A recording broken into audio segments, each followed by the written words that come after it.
Hi అండి, అందరికీ నమస్కారం. నేను మీ Venugopal Reddy from Josh innovations private limited, Josh institute of foreign languages, Edun and career guidance సంయుక్తంగా విద్యార్థులకు అవసరమైనటువంటి అనేక వీడియోస్ చేస్తున్నాం. సో తెలంగాణ ఇంటర్మీడియట్ విద్యార్థులందరూ ఎవరైతే టీఎస్ ఎప్సెట్ రాశారో మీరందరూ కూడా రిజల్ట్స్ కోసం ఎదురు చూస్తున్నారు. ఆల్రెడీ 11 గంటల సమయంలో సీఎం రేవంత్ రెడ్డి గారు తన యొక్క నివాసం అయినటువంటి జూబ్లీ హిల్స్లో ఈ యొక్క రిజల్ట్స్ రిలీజ్ చేయడం జరిగింది.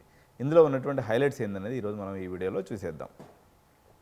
సో ఒకసారి కేటగిరీ అండ్ జెండర్ వైజ్గా తీసుకున్నప్పుడు ఎంతమంది అటెండ్ అయ్యారనేది నేను ఇప్పుడు మీ స్క్రీన్ మీద చూపిస్తూ ఉన్నాను. ఒకసారి మీరు అందరూ కూడా దీన్ని స్క్రీన్ షాట్ తీసి పెట్టుకోండి, ఎందుకంటే ఇది మీ రెఫరెన్స్ కోసం మీకు ఉంటుంది. చాలా ఉపయోగకరమైనటువంటి వస్తువు అన్నట్టు. సో ఇది ఎక్కడ న్యూస్ పేపర్లో కానీ యూట్యూబ్ ఛానల్లో కానీ రాదు, కాబట్టి తప్పకుండా స్క్రీన్ షాట్ తీసి పెట్టుకోండి. కేటగిరీ అండ్ జెండర్ వైజ్గా ఇప్పుడు ఏదైతే ఉందో, ఇప్పుడు నేను కనిపిస్తున్నాను కదా, BCA, BCB, BCC, D E, OC, SC, ఎస్టీలో ఎంతమంది అమ్మాయిలు అటెండ్ అయ్యారు, ఎంతమంది ఎగ్జామ్ రాశారు, ఎంతమంది క్వాలిఫై అయ్యారు అనేటువంటిది ఈ టేబుల్ యొక్క సారాంశం. సో ఈ స్క్రీన్ షీట్ తీసుకోవడం పూర్తయింది కదా. నెక్స్ట్ ఎంత పర్సంటేజ్ క్వాలిఫై అయ్యారు అనేది మనం కేటగిరీ వైజ్గా చూద్దాం. సో బీసీఏలో తీసుకున్నప్పుడు 61.68% క్వాలిఫై అయ్యారు.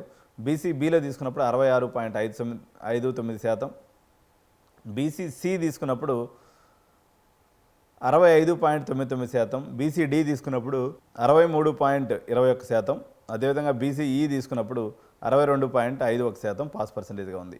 ఓసీల్లో మనం కానీ తీసుకున్నట్లయితే హైయెస్ట్ నెంబర్ అండి, 56,593 మంది రాస్తే 52,202 మంది అటెండ్ అయ్యారు.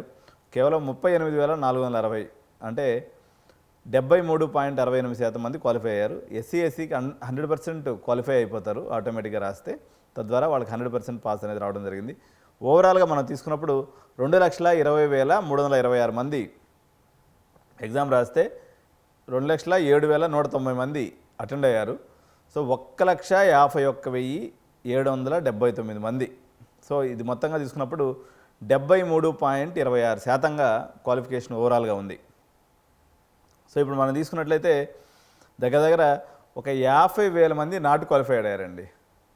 సో ఇక మీరు దేని గురించి ఎదురు చూసే అవసరం లేదు. మీరు ఇంజనీరింగ్ సీట్ తీసుకోదలుచుకుంటే మీకు one stop destination Edun and career guidance. తప్పకుండా మా ఆఫీస్ని విజిట్ చేయండి. మేనేజ్మెంట్ సీట్స్ అనేది మేము తెలంగాణ రాష్ట్ర వ్యాప్తంగానే కాకుండా ఉత్తరాదిన ఢిల్లీ అనుకోండి, కర్ణాటక అనుకోండి, అదేవిధంగా చెన్నై అనుకోండి, మీకు తగినటువంటి రేట్లో మేము అడ్మిషన్ చేసి పెడతాం.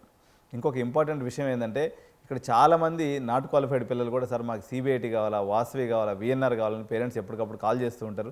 వీళ్ళందరికీ నేను చేసే మనం ఏంటంటే, సో మీకు మంచి పర్సంటేజ్ లేనిది ఈ కాలేజీలో, టాప్ కాలేజీలో తెలంగాణలో సీట్లు ఇచ్చే పరిస్థితి లేదు. కాబట్టి మీ దగ్గర డబ్బుండి చేసుకోగలిగినప్పుడు ఆబ్వియస్గా తెలంగాణ మన బెంగళూరులో ఉన్నటువంటి లేదా కర్ణాటకలో ఉన్నటువంటి టాప్ 5 కాలేజెస్ కానీ లేదా చెన్నైలో ఉన్నటువంటి టాప్ 5 కాలేజెస్లో కంఫర్టబుల్గా మీరు పోగానే సీట్ ఇచ్చి మీకు మర్యాద ఇస్తున్నటువంటి పరిస్థితి ఉంది. కాబట్టి సో డబ్బున్నటువంటి పేరెంట్స్ ఇక్కడ మీరు ఇబ్బంది పడేటువంటి పరిస్థితి లేకుండా పక్క రాష్ట్రాలను ఎంచుకోవాల్సిందిగా ఒక సూచన అయితే చేస్తూ ఉన్నాను. సో ఒక్కసారి గత సంవత్సరానికి ఈ సంవత్సరానికి కంపారిజన్ చేద్దాము. సో కంపారిజన్ టేబుల్ షీట్ అనేది మీరు చూస్తూ ఉన్నారు కదా. సో 2025లో ఇప్పుడు మనం చెప్పాము 2,07,190 మంది అప్పీర్ అయ్యారు, అంటే ఎగ్జామ్ రాసింది. క్వాలిఫై అయింది వచ్చేసి 1,51,779 మంది. Total qualified percentage 73.26%. సో గుర్తుపెట్టుకోవాలి పేరెంట్స్, 73.26%. గత 3 సంవత్సరాల్లో తీసుకున్నప్పుడు ఇది లీస్ట్ పాస్ క్వాలిఫైడ్ పర్సంటేజ్. చాలా తక్కువ మంది క్వాలిఫై అయ్యారు. ఓకేనా. సో ఇంజనీరింగ్ కాలేజీలో అందరూ ఈ వీడియో చూస్తారు కాబట్టి నేను వాళ్ళకి చెప్పేది ఏంటంటే, ఇక్కడ 2023లో చూస్తే 80.34% మీ క్వాలిఫైడ్ పీపుల్ ఉన్నారు. 2024కి వచ్చేసరికి అది 74.98% పడిపోయింది. సో రిజల్ట్ అయితే తెలంగాణ రాష్ట్రంలో ఎంసెట్ పరంగా దిగజారిందని చెప్పాలి. మేనేజ్మెంట్ సీట్లు అమ్ముకునే కాలేజీలకేమో పండగ, కౌన్సిలింగ్ సీట్ల కోసం ఎదురు చూస్తున్నటువంటి చిన్న కాలేజీలకేమో ఇది చాలా విఘాతం అనే చెప్పాలి. ఎందుకంటే మల్లారెడ్డి సారు 10,000 సీట్లతో, గురునానక్, శ్రీనిధి వాళ్ళు 6,000 సీట్లతో, అదేవిధంగా కావేరీ యూనివర్సిటీ అండ్ ఎంఎన్ఆర్ఓలో వచ్చేసి మరో 2,000 సీట్లతో, Aurora university and Chaitanya deemed university, మొత్తం వీళ్ళు డీమ్డ్ యూనివర్సిటీస్లోనే దగ్గర దగ్గర 25,000 నుంచి 30,000 సీట్లు వేసుకొని వస్తున్నారు. ఓకే. కాబట్టి యూనివర్సిటీలకి అయితే పండగ వాతావరణమే ఉంటుంది. ఈ 4-5 రోజుల పాటు బాగా అడ్మిషన్లు అయ్యే అవకాశం ఉంది.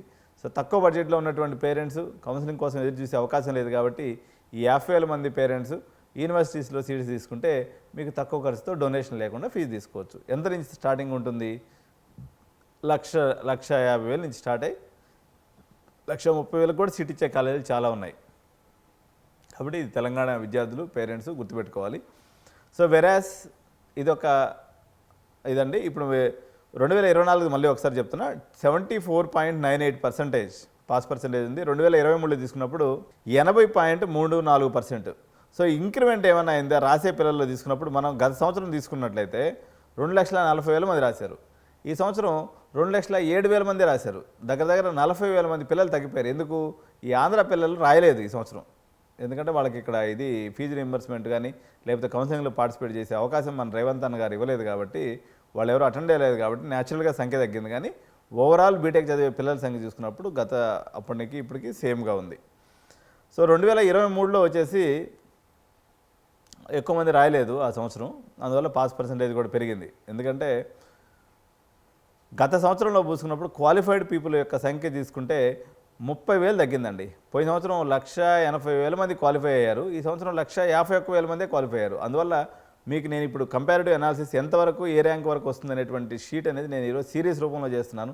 ఛానల్ని చూడకుండా ఉంటే మాత్రం తప్పనిసరిగా ఛానల్ని సబ్స్క్రైబ్ చేసుకోండి.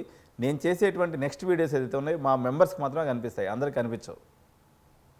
కాబట్టి మీరు గుర్తుపెట్టుకోవాల్సింది, మీరు నిజంగా మీకు ఎంత ర్యాంక్ వచ్చింది చూసుకోవాలంటే మాత్రం కంపల్సరీగా ఎడ్యునైన్ని సబ్స్క్రైబ్ చేసుకుంటేనే మీకు ఆ వీడియోలు కనిపిస్తాయి.